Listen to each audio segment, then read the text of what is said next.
It's time for our technology segment. Matthew Dickerson's with me, and it's a bit of a tired Matthew today.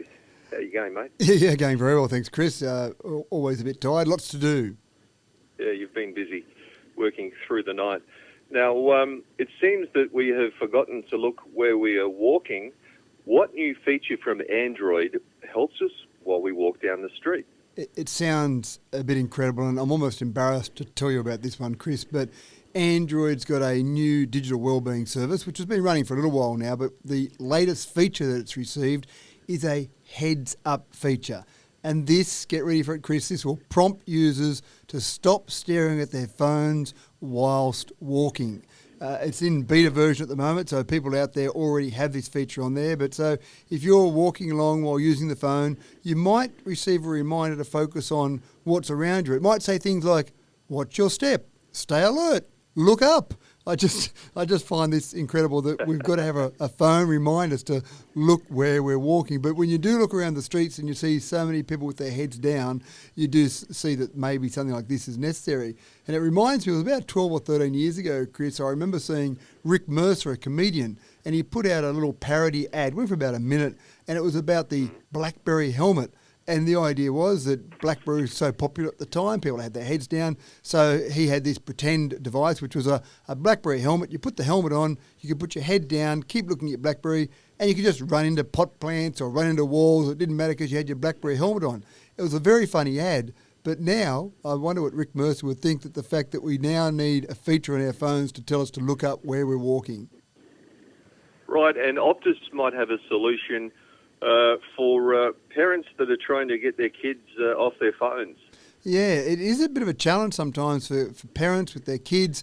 They want to take them off their PlayStations or stop them using certain websites. And so sometimes the solution for parents is just to unplug the router at home, but then they've got data on their phones and they chew through all that data and it costs the parents more money. So Optus has come up with a new solution, and it's called Optus Pause. And basically what it lets you do is a parent can go in there with appropriate permissions on their particular app, for example, and just say every device that's connected to their account, 15 minutes or 30 minutes or 45 minutes, just a complete pause. So it doesn't matter whether they're connected with 4G data or connected with Wi-Fi. It doesn't matter if they're in the house or out of the house. It just pauses them. So I can see this being fantastic. For example, you might say, kids, I need the kitchen cleaned up after dinner, and the kids want to sit there and play on their phone. You go, right, that's it. I've got an Optus Pause turned on for 30 minutes.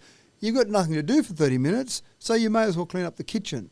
Again, I know when I was had a bit younger and had younger kids, I used to do things like just take the cord to the PlayStation to work with me, and then I knew the kids couldn't play, but that was it for the day then. They were out of action, but at least this allows you to pause for a certain amount of time. So, yeah, good idea. Again, a bit of an indication of where we're at in society, that we can't just tell our kids to do something and they do it, but this is the idea. Let technology solve problems for us.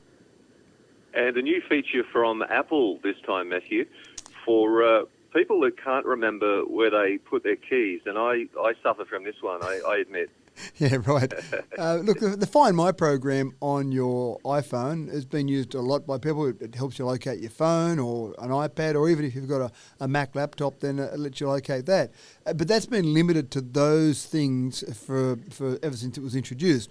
But Apple has just announced that they're now allowing third-party products to join the Find My program on your phone. So that means that we've got 2 products that have been released already, but lots more, I assume, will be released.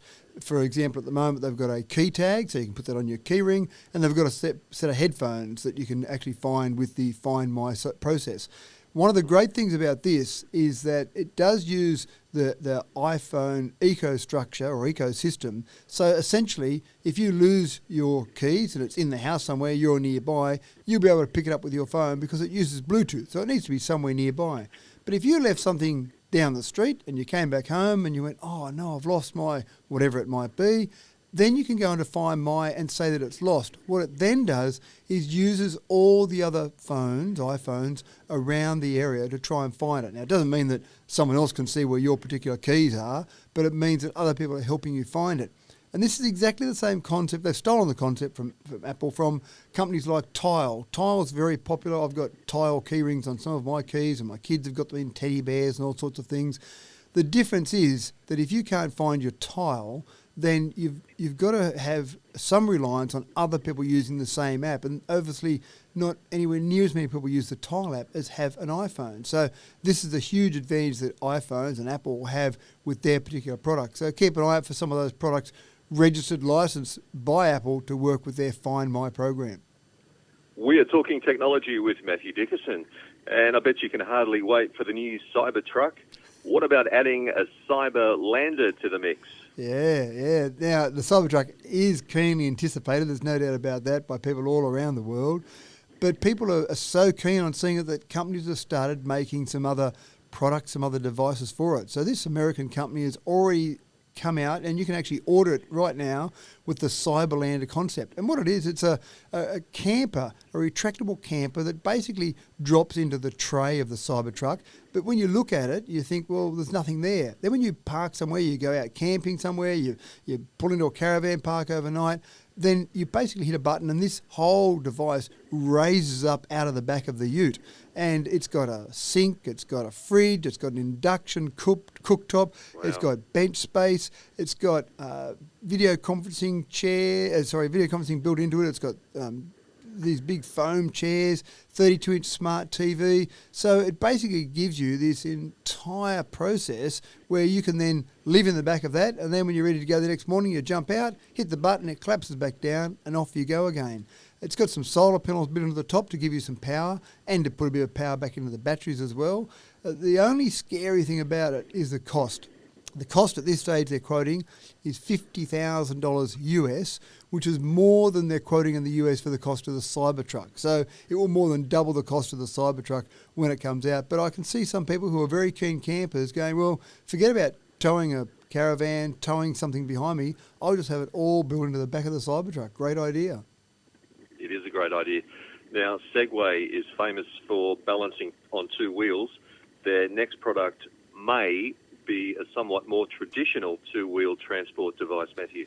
Yeah, Segway's got plans for a motorbike, which sounds a bit unusual because one of the great things about Segway, they've got that concept where it's auto-balancing technology built into a lot of the Segway devices. They are making some scooters now as well, though, but a motorbike is pretty cool. But this particular motorbike, and Segway aren't going to make a normal motorbike, when you look at the picture of it, it almost looks like a Tron-style motorbike. But this particular motorbike, called the Apex H2, runs on hydrogen. So they are promising to put it in production. It's not just something that's a bit of a concept vehicle. They are promising to do it. So they've got some pretty big challenges to come across or to beat.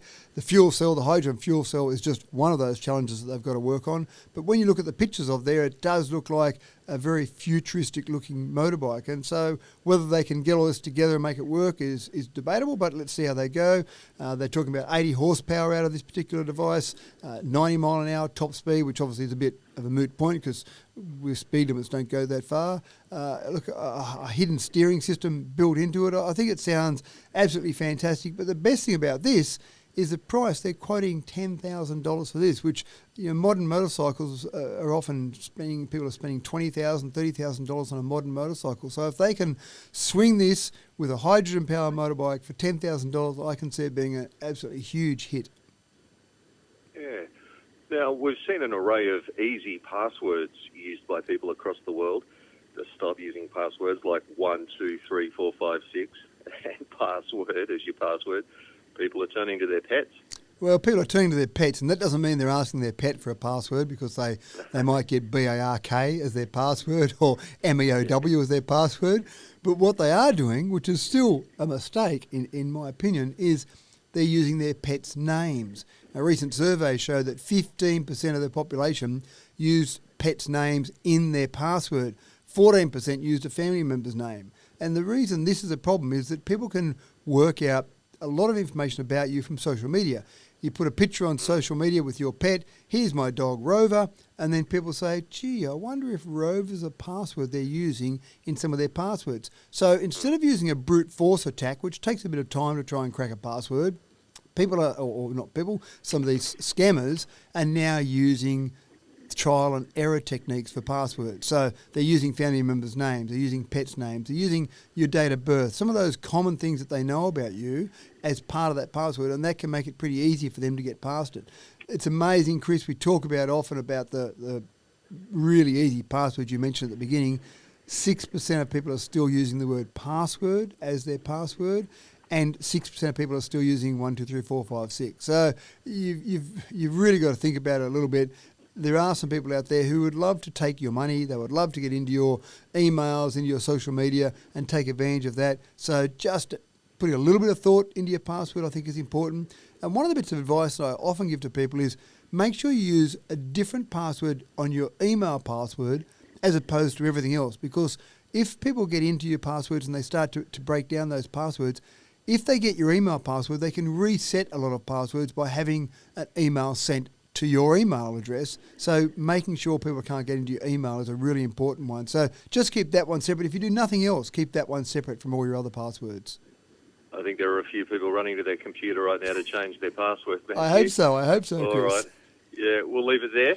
Thank you very much, Matthew. We'll look out for you on YouTube, of course. Just search Matthew Dickerson. We'll talk again next Wednesday, Matthew. Thanks, Chris. Look forward to it.